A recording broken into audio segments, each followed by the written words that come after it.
Hey, everybody, welcome in the Filthy Frank podcast. Now, you may be wondering, what is Filthy Frank? Who is Filthy Frank? Well, all of those things will be answered. However, they may not necessarily be answered in this episode.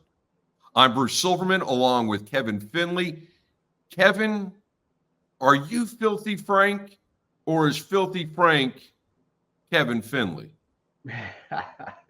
Well, it depends on what's part of my life, we're talking about. Uh, Filthy Frank is Kevin Finley and vice versa. And Filthy Frank actually started way back around the mid 60s. But the name didn't come out until I started my first year of college in the hospitality industry. That's where Filthy Frank, not made up by me, but my fellow students, came out. So that's Kevin Finley, Filthy Frank, and then I put Filthy Frank in a cryo sleep for about 20 years because I hadn't yet discovered Kevin Finley, and when I did, Filthy Frank came back out of the woodwork like magic. It's interesting when you have an alter ego. And I think Yeah, everybody probably has an alter ego at, yeah, at some point, right? yes, Um, your journey to Filthy Frank was definitely not a straight line. It had twists and it had turns. It had a lot of moves, certainly a lot of moves, which certainly shaped your personality and your life and your experiences. But let's go all the way back to the beginning. Kevin Finley, born north of the border. yes. Okay, well, yeah, I was born in a little town called Ladysmith, uh, in 1958, and I was we had a little hobby farm, a 5 acre hobby farm that we lived on. I was the youngest of four siblings by 3 years, and it was a magical time for me. I had my mom and my grandparents basically spending the day with on the farm when I was a kid before I started school, and it was just like magic. There was fruit trees and there was gardens and animals and glens and dales and dells to explore, and it was great. I really it was a very enchanting childhood, which I didn't realize until later in life how lucky I was to be surrounded by all those loving people and so on. And Ladysmith is a great little town. It's actually it's where our who we all know, Pamela Anderson, was born. That was her hometown. Actually, she's back there now, and their family, Anderson family, lived up the street, a couple of blocks actually up the street from our place, and so that's Ladysmith. If you want to know what Ladysmith is, you can connect the dots with Pamela Anderson, who's, as I understand it, is doing some great work there now, some volunteer work and some charity work and all kinds of things, all kinds of good, positive things. So that's a really good thing. I know we're And jumping ahead. I know we're yeah, jumping ahead a little bit. However, is there any Pamela Anderson in Jesse McKenzie? Is there any Jesse McKenzie in Pamela Anderson? no, there's not actually. There's not. I don't think so. Jesse McKenzie actually was the name going back that was the name of my first grade school teacher, who's long since passed away, of course. But that's where that name came from. I don't know why I put it in there. Perhaps there's some reasons I did. I don't know. But Well, it depends. It really depends. Did you yeah. did you like Mrs. McKenzie or did you not like Mrs. Well, McKenzie? I didn't know at that age. I didn't know enough to like or dislike that particular person. I do remember she was nice most of the time, very strict person, But I also remember quite well that she gave me the strap one day, and not too far into my first year of grade one. You know, So I have a feeling, Kevin, I have a feeling that some people may not be of an age to understand the strap. yeah, okay, right. Well, the strap was a form, they called it. I'm not sure what they call it south of the border, but at north of the border, it was called corporal punishment, not capital punishment, but corporal punishment. And that, I think in the States we had paddling. okay, yeah, all right, with a wood paddle, or Right. And I maybe, think in Blues Brothers they just used a ruler. yeah. Okay, so the strap, I guess the best way to describe it is it's like a chalk, those chalkboard erasers. They're probably about, uh, you know, they're probably about maybe 4 or 5 inches long, 2 or 3 inches wide. Anyway, it's a rectangle. The strap is usually about 8 or 9 inches long, uh, half an inch thick, and about maybe 2 or 3 inches wide. It was made of rubber, and that's you held out your hand, or they held your hand out, and they slapped it on your hand. And sometimes some teachers, of course, did it real hard, and some just did one whack and you're done, sort of thing. Okay, but what exactly did you do to deserve the strap? I think it was, I don't remember exactly, but I think it was because I couldn't, I started crying, I think, because I couldn't figure out some exercise on the board that she had asked us to solve. I don't know if it was an English, math, or some other subject matter on the board, but I couldn't, whatever reason, I couldn't figure it out, or refused to, or whatever. And that's when I remember her walking over to me, and I was crying at the time, and she pulled my hand out and gave me the strap. I don't know if it was 1 or 2 hits or something like that, but I do remember that quite well. I bet you were wishing you just had a calculator. Yeah, that's right. Yeah, exactly. Wow. When we think about the parts of our lives that really shape us and define us and lead us on the path that we go, Yeah. you had a number of things in your early life that really helped you get to where you are right now. Bullying was a part of your childhood, wasn't it? Oh yeah, yeah, it was. I was. My siblings were all fairly normal, and I was I was way beyond, as it turned out, the black sheep. But I won't get ahead of myself here. We had. I had thick. I had terrible. I was born with terrible fucking eyesight, really bad. I had the Coke bottle fucking lenses. I had not one but two lazy eyes, and I was night blind. But up until my first day at school, and I'll get to that in a sec, I had never, it didn't occur to me that the hardware on my face was perhaps offended some people, or out of fear for themselves or something. They commented on it. I never had that. It was never discussed, and I had a beautiful life with no second thoughts about my appearance or any of that. Like any other child, you're born with an empty mind, and you go with what comes your way, and everything was good coming my way. But so I had these thick Coke bottle lenses, lazy eyes, and I guess that's a red flag for some people. Anyways, I remember my first day of school. I couldn't wait to go to school because my siblings, they were all going to school and other schools, the upper grades, because they were considerably older than I.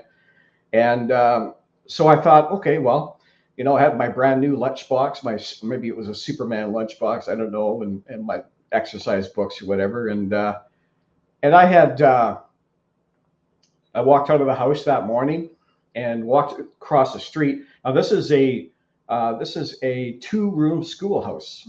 I mean, we're talking old school here, which, by the way, is now a dinner theater. But it was a 2-room schoolhouse. We lived right across the street. So here I am walking across the street, you know, a little toddler, 6 years old or 5, I forget what it was, and walked across the street, happy as hell. I couldn't wait to get into the classroom and start. You know, I figured what could go wrong, and my life was perfect. Now I can go into school. I could be just like my older siblings. So I walk across the street down into the schoolyard. There's a playground there, and this is little girl waiting. She's watching me as I'm walking down, and I just walk up to her. I had never seen her before. Uh, this is a fairly small neighborhood, but I had never seen this other little girl before. So I walked up to her and said hello, and she just said, "Whoa, you've got funny glasses and stupid eyes, or funny eyes and stupid glasses, or something like that." And I was shocked. It was like somebody just hit me over the fucking head with a baseball bat. I couldn't believe it. And so I don't know. How I responded, or if I responded, but the next thing, the teacher came out with her, you know, ringing her fucking old school bell, ring, ring, ring, get back into class, get into school, get into class, sit down. So I did that. Went in with all the other students and sat at the front of the class because my eyesight. My mom told me before I left, you know, sit at the front of the class. So I sat there, and all of a sudden this reality, this huge fucking culture change reality hit me. And I remember getting up from my desk and running out of the school and home. So I just wanted my whole life back, and I didn't. This was all new to me. Like, it was huge. And I might have been okay if I hadn't had that little comment from that little girl who, you know, who knows where her head was at, whatever. She probably hadn't seen anybody with glasses and lazy eyes before, I'm sure. But You dated her in high school, didn't you? yeah, probably. Well, maybe it was maybe it was Pamela Anderson. I don't know. No, I think she's a little younger than you there. Yeah, I think so. Yeah.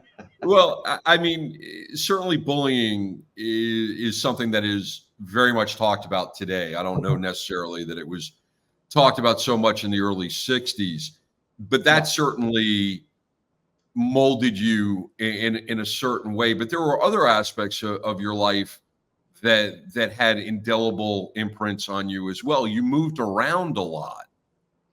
Yeah, we did move around a lot, and that would be the foundation of me moving around a lot in my own life, from different types of careers, different jobs, living in different places as an adult. But yeah, we moved with that beautiful place. My parents sold it. I think I was in a couple of years later. I was in grade 2. We moved, sold the farm and moved up to the small city just north of us, about 15, 20 miles, where my dad worked. So everything was there. You know, it had it had the arena, the movie theater, and so on and so forth. My dad worked there, and so we moved there. But we moved within a period of about 5 years. We probably moved to an apartment, first of all, from the farm, which was fucked up. And then we moved. My parents built a beautiful house in a nice neighborhood. We were there for about 2 years, and then we moved.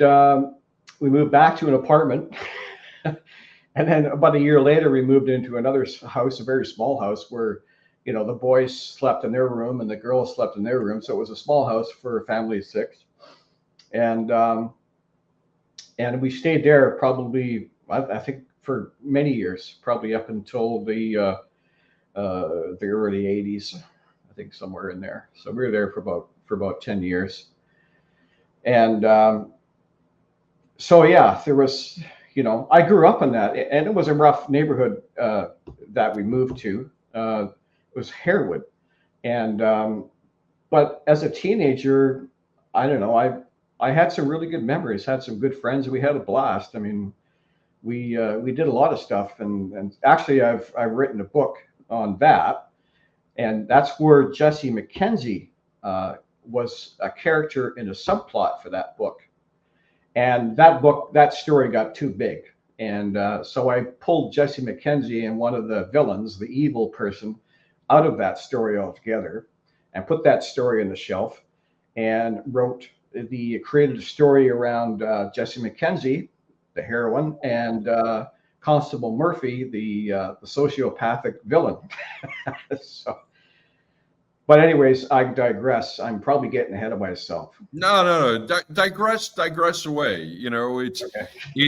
it's your show. It's Frank's show. At what point in your childhood did you recognize your creative side? Because the writing is not your only outlet for creativity. You are incredibly musically inclined as well. Well, thank you. Yeah, I started playing, making up songs. We had the old classic old upright piano in the living room in a farmhouse in Ladysmith. And that's one of the things I did, when it was a rainy day out, for example, couldn't go out in the fields and play, couldn't go outside.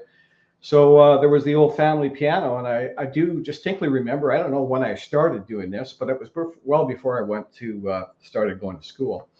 I just sat down at the piano. I didn't know what I was doing. I watched other people play it, so I was mimicking them, and so I just started playing it, just started playing it. So then I started making up chords and putting those together, and to me, it sounded pretty good at the time.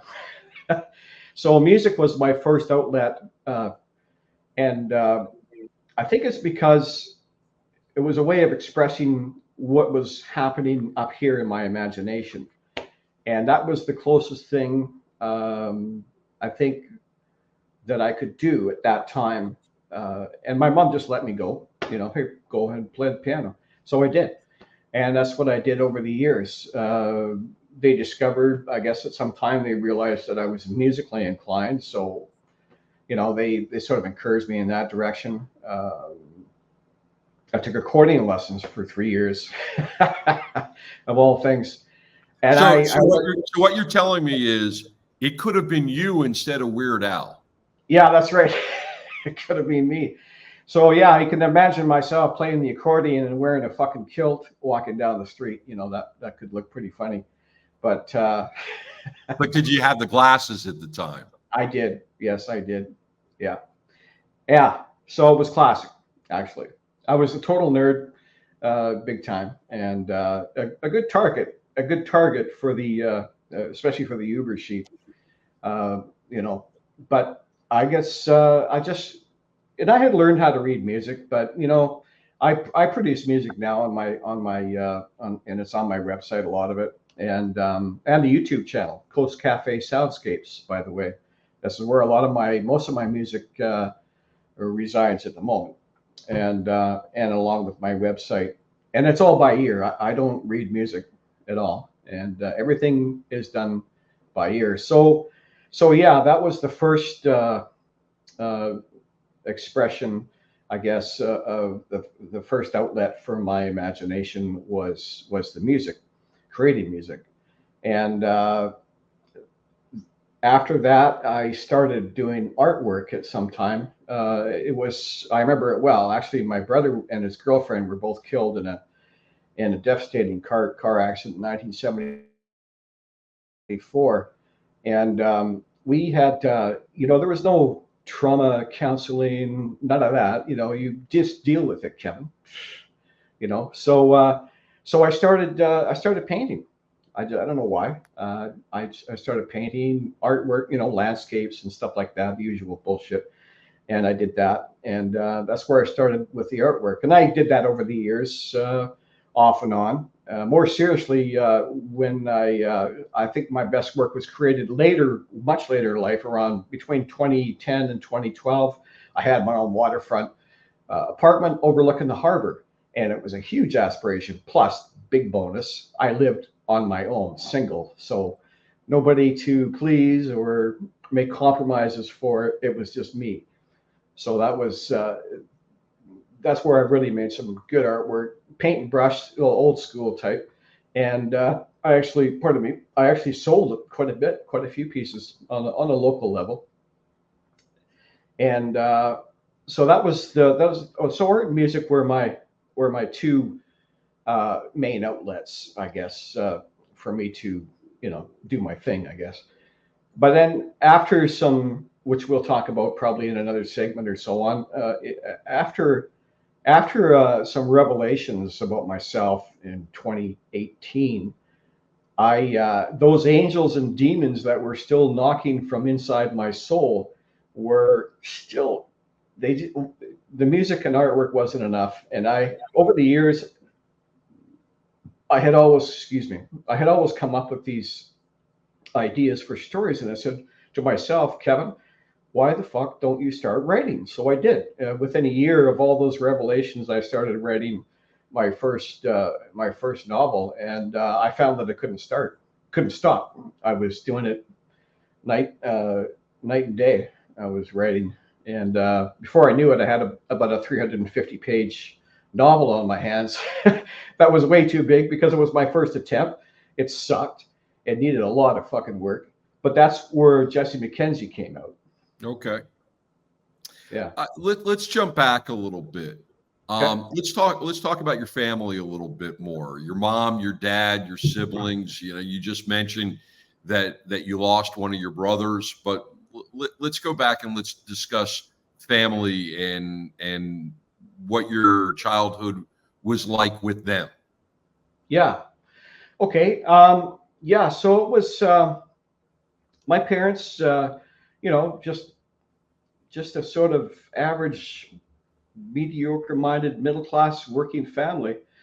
Basically, my dad was an insurance adjuster, and he was probably one of the best in the business. All the big insurance companies always called him first to handle any, especially fatal accidents and house fires and all that kind of stuff. He had a great personality for that with people, and so he was out. My mom. And he started doing that right after World War II, where he was a navigator, B-17 navigator, reconnaissance. He did reconnaissance work on B-17s on the West Coast after the Japanese invaded North America. So he was there, and he went to an insurance adjuster. He met my mom.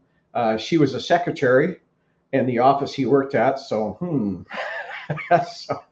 So they hooked up. More than just a girl Friday. Yeah, that's right. So I wonder, yeah.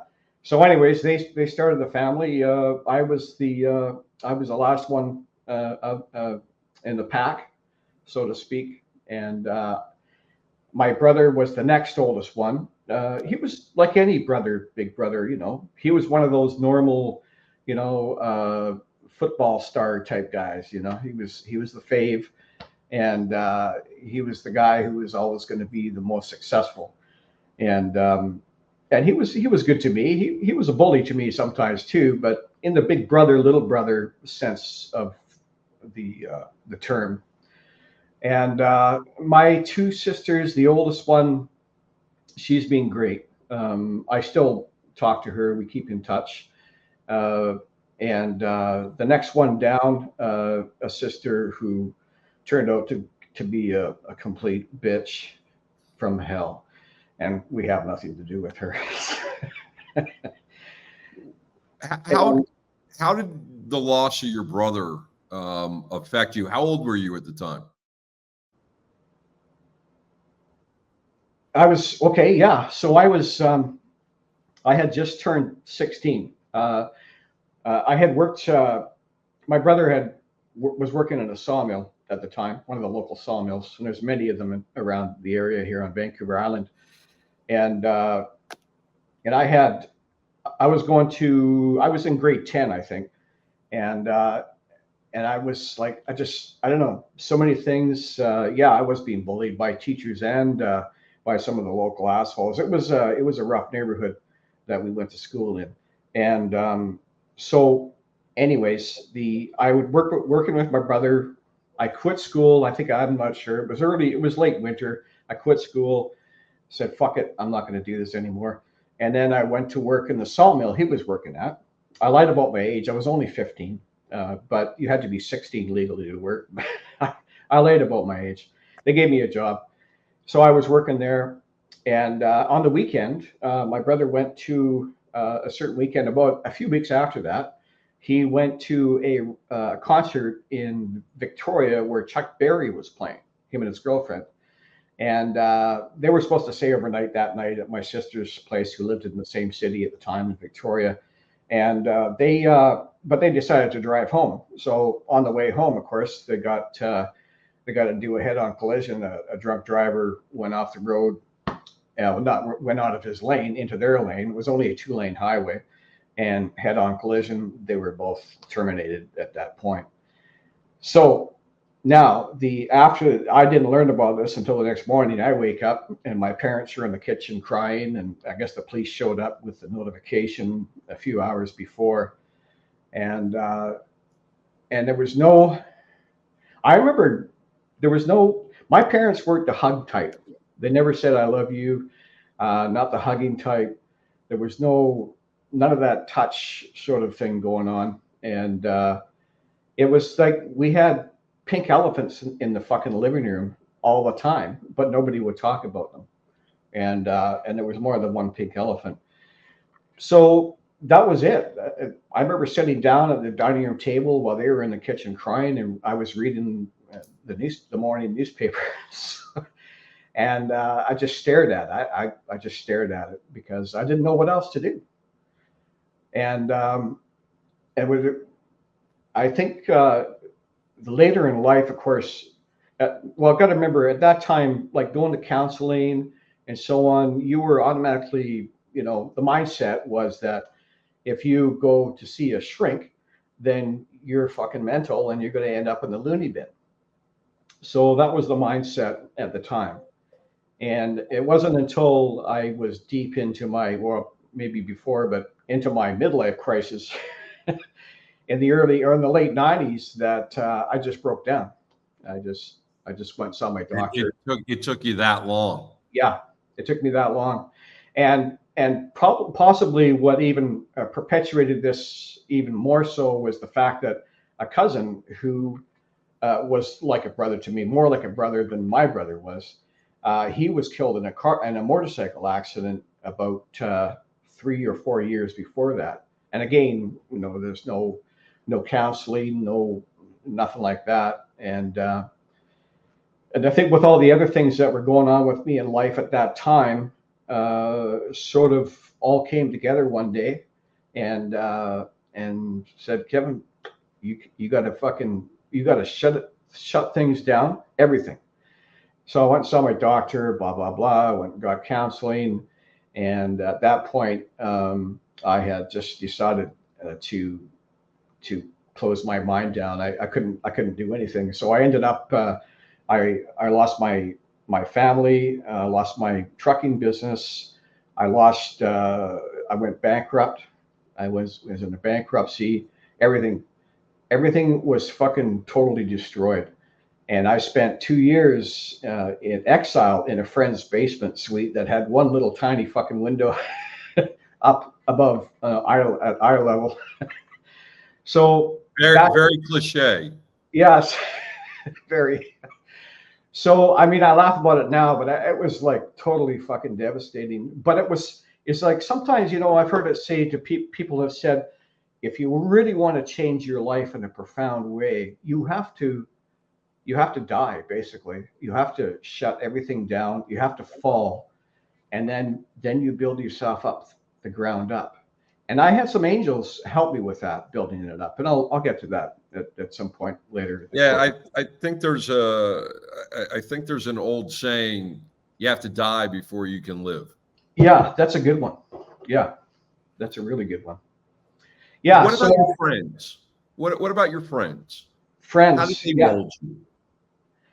Yes. Well, I have. It's funny, because my life is complicated. I haven't figured that out yet. Yeah. And not by choice, by the way. It's just, I don't know what it is. I don't know. I haven't put my finger on it, but yeah, I have friends that I'm the kind of guy who goes and travels to visit friends. I don't invite them to my place. I don't know why that is, but I always traveled around. I had segments of friends. I had friends in the music business, friends who were artists. I never had any writer friends. I still don't, by the way. And I had friends who I like to go, partying with or to nightclubs, and uh, and I had well, I was married for about 13 years, and that was fairly straightforward, fairly standard, life. I had regular friends. Actually, the friends were my bandmates, a band called Shiver and the Finns. They were great friends. It was like a family. We had a lot of fun. So it was all good. We really enjoyed that. And I forget where I was going with this. Where was it going? Well, I was just asking you about your friends, and Yeah, obviously you have a wide variety of interests. yeah. You have your music, you have your art, you have your writing. You talked about partying. Um, how did your friendships mold you, especially when you went back to school and you went to college? Okay, yeah. I met some great people, and a few of them became friends. So I remember my first day at college, and this is academic college because we're taking business administration courses, but it was hospitality management, 50% of it, but or in this case, I think they call it hotel and restaurant management. But anyways, the it was almost like my first day of school back in Ladysmith in grade one, because I hadn't been to school. I hadn't been to school for about 4 or 5 years, and so this was all over again for me. So I went. I remember I had an old pickup truck. I went to the parking lot, walked in, and sat down, and I was nervous as hell. And but there was probably about maybe 25 students. I don't know, variety of boys and girls, men and women. And by that time, I think I had discovered that my sense of humor uh, would would somehow get me through, and I relied on that to make friends and to bring positive attention to myself instead of negative attention. And so that's just throughout the years. This is my mo. I had a mind that was quite a bit deviant from the average person, and so I used that to my advantage. And of course, we had so I had made friends there, and one of them was Gordon, who was a great friend. As a matter of fact, he's the one who accommodated uh, my exile in his basement, which I called a dungeon, for a couple of years while I recovered and healed. And he provided some, and Gordo would also, before that, when things were all normal. Well, Gordon I had known him for over 20 years, I guess, from the time I first met him in college until I went into his basement suite 20 years later in 1999, I think it was. And he was like totally into my sense of humor, and he actually kept a record of my quotes, and which he called filthisms. And he's probably still got them. I'm sure he does. I haven't seen him for the longest time, but Sounds like a good book. yeah, filthisms. Yes, yes, exactly. All Yeah. right. So Before we get into the filthisms and the origin of Frank, who was filthy, a couple of rapid fire questions to wrap up this episode. all right. First things first. Favorite car? Favorite car that I've owned, Yes. or okay. My favorite car was definitely, it's a choice between two. And the first one would have been my first car ever, which was a nice dark metallic green two-door 66, I think, or 65 or 66 Dodge Valiant with the column shifter and the black upholstery and the automatic transmission and all that. Yeah, but all right, in fairness, what was the real reason that was your favorite car? Well, I think there was probably maybe two reasons. First of all, because it was my first car and it looked pretty cool. And the second thing is it was great. The girls liked that car too. So So they liked the car despite the glasses. yeah, I think I got away with it. But remember, by the so 75 or 74, that was you know, I don't know. It was just one of those things that you did, and I don't know. It was a good car, and the ladies liked it, and I was lucky that I didn't kill myself with that thing many times.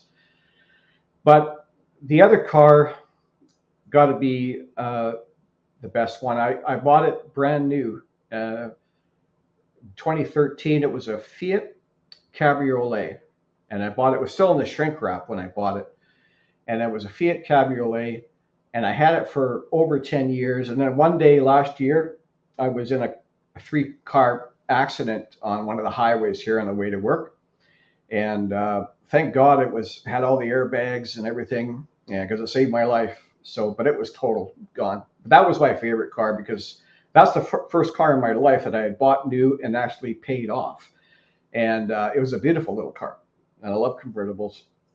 All right, here we go. Keep going. Favorite artist, Favorite artist, like of music, art, literature. okay. Yeah, well, I would say that my favorite artist in when it comes to movies, screenplays, and so on would have to be Quentin Tarantino, who's a big influence on me. And I can see that after reading Jesse McKenzie. yeah, I see the Quintonisms in there. yeah. I mean, wouldn't it be nice if Quentin Tarantino took part of my story and made a movie? That would just be awesome. But I'm not going to hold my breath. And my favorite artist would have to be, I don't know. I'll get back to that in a sec. But I'll go with my favorite music, and I would have to say Pink Floyd would be up there. Led Zeppelin, all the oldies, and into the '90s. I mean, I got into all kinds of stuff that we have now, and I just can't. There's so much of it. I just can't remember. But I'm not into so much listening because we've all heard it, like pop music from the '60s, '70s, '80s. We've heard it thousands of times, and then I think at some point in my life I got away from it. So my favorite is the oh God, I can't remember the name offhand. Ooh, geez, bad Kevin. You can edit this part out if you like, but Oh no. We leave the gaffes in. yeah, okay. So I'm into Latin music, Okay. and it's the club. It's club something or something club. It's a Latin band, and I just can't think of the name right off the bat. Well, that's okay. It's a good tease for a future episode. I will get back to you on that All right.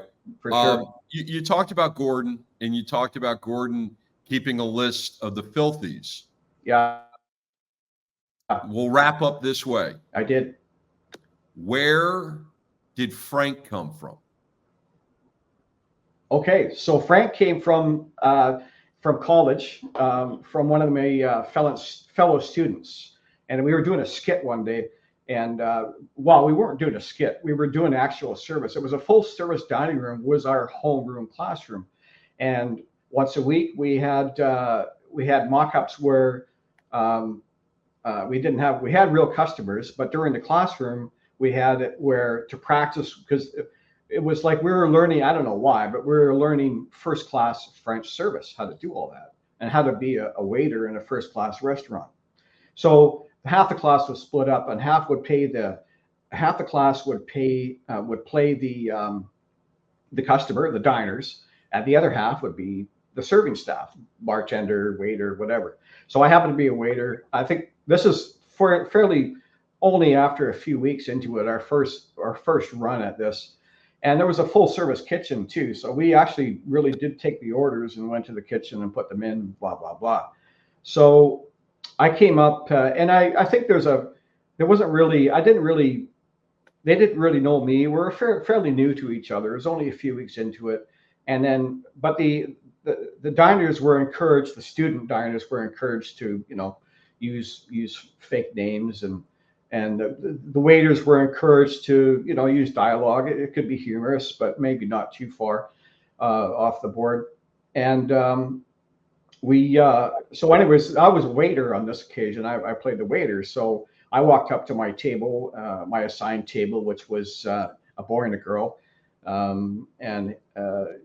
So the boy's name is a last name, I think it was Hancock. And anyways, so I walk up and I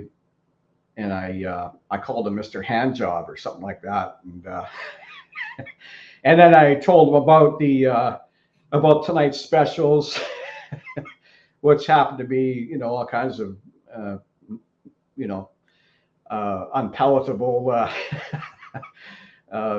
types of food, So anyways, he called me Frank, and no, not Filthy Frank, or he hadn't really known who I was at the time, and but he just at a random called me Frank.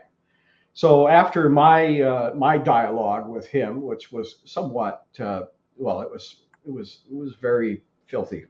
So actually, by the end of the day, some of the students who would eventually become good friends were calling me Frank, and then some of them even said Filthy Frank. So from there on, Filthy Frank was born. Yeah, that's right. Exactly. Yeah, Filthy Frank was born at that moment.